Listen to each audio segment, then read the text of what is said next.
महाराष्ट्र में भक्त हुए श्री त्रिलोचन जी, परम संत सेवी, श्री पंडरीनाथ भगवान के चरणों में ही रहते थे।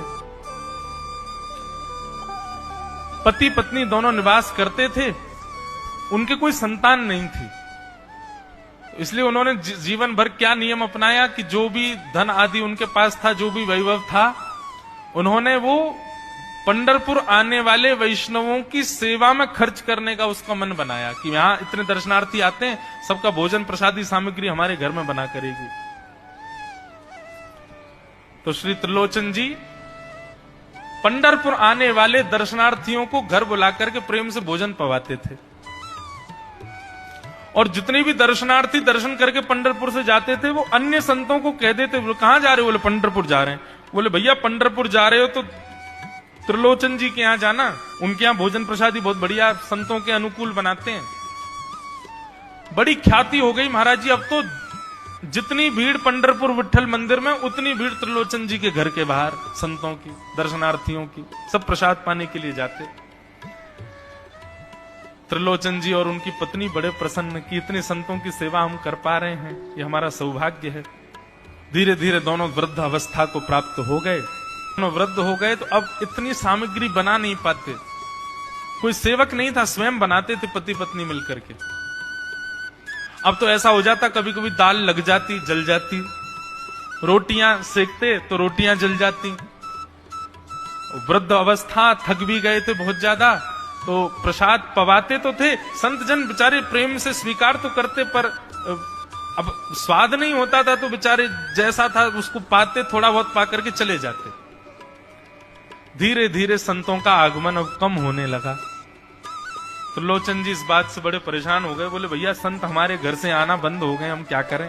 तो श्री त्रिलोचन जी महाराज ने बाहर एक बड़ा सा कुछ होर्डिंग जैसा लगा दिया, उस पर लिख दिया कि अंदर कोई संत सेवा आदि के लिए एक सेवक की आवश्यकता है, अगर किसी के अंदर सेवा भाव हो तो वो आकर के भीतर संपर्क करे।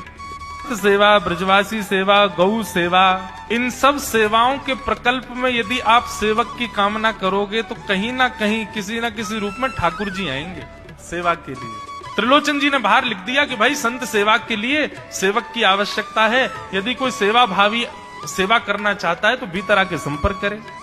अब ये बोर्ड पढ़ लिया हमारे श्री पंडरीनाथ भगवान ने, और श्री विठल भगवान एक छोटे से बालक का रूप धारण करके त्रिलोचन जी के यहाँ पहुंच गए। त्रिलोचन जी के यहाँ पहुंचे, त्रिलोचन जी बैठे थे। बोले साहब जी, आपने बाहर लिख रखा है संत सेवा के लिए यदि कोई इच्छुक हो तो भीतर आके संपर्क करे, मुझे सेवा करनी है। त्रिलोचन जी और उनकी पत्नी देखे, बोले कितना छोटा सा बालक है, कितना प्यारा है, ये तुम्हारे माता पिता नहीं है? बोले होंगे तो पता नहीं, मुझे तो पता नहीं, मैंने कभी देखा नहीं अपने माता पिता को, मैं अकेला ही हूं, ना मेरे कोई भाई है, ना कोई मेरे मित्र है, ना मेरे कोई बंधु है, ना मेरे माता पिता, मैं अकेला ही हूं। त्रिलोचन जी की पत्नी को तो इतनी दया सी आ गई, अरे राम राम, बेचारा अकेला बालक है। अच्छा चलो ठीक है, तुम यहां सेवा कर लेना, लेकिन कुछ नियम है उनको सुन लो। सबसे पहले तो अपना नाम बताओ, तुम्हारा नाम क्या है? विठल भगवान ही थे वो, तो छोटे से बालक के रूप में गए थे। बोले मेरा नाम है अंतर्यामी। त्रिलोचन जी बोले नाम सुनकर के तो ऐसा लगता है जैसे सच में अंतर्यामी है क्या?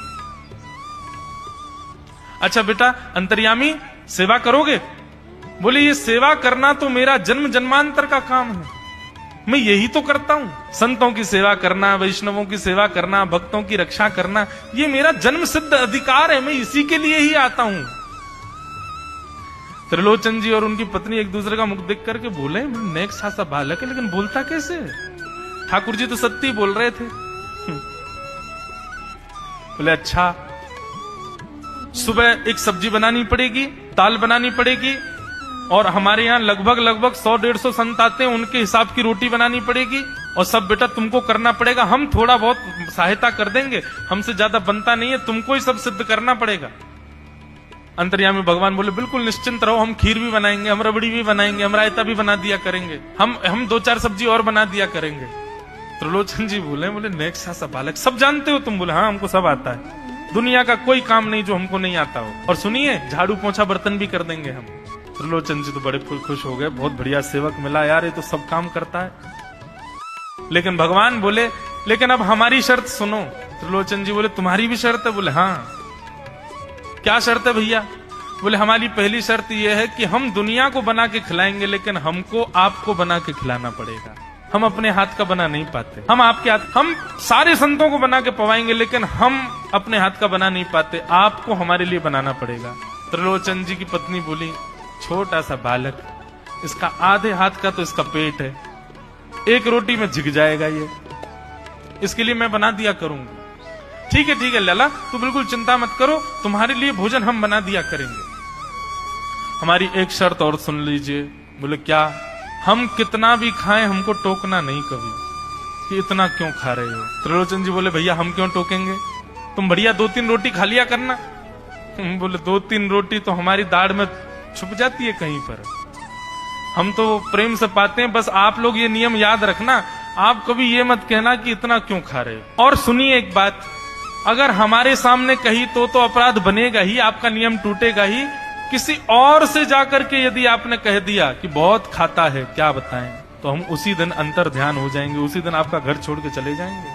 पर दूरते रहना सेवक।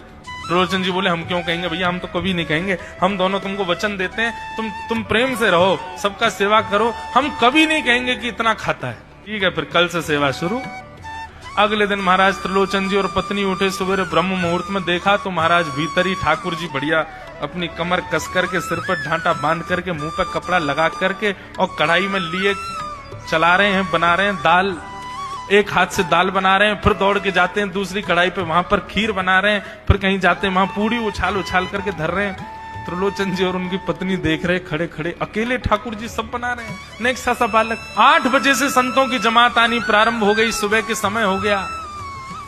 महाराज अकेले ही पत्तल लेकर के दौड़ते हैं, सारे संतों को पत्तल बांट आते हैं, फिर अकेले ही सामग्री लेकर के जाते हैं और लेकर के सबको बांटते हैं। त्रिलोचन जी कोई सामग्री लेके जाए तो ठाकुर जी बीच में ही आ जाते हैं, बाबूजी आप जाके बैठो, मैं बांट रहा हूं ना, आप उठ के मत आओ, आप उठ के आओगे सब फैल जाएगा, मैं कर रहा हूं ना।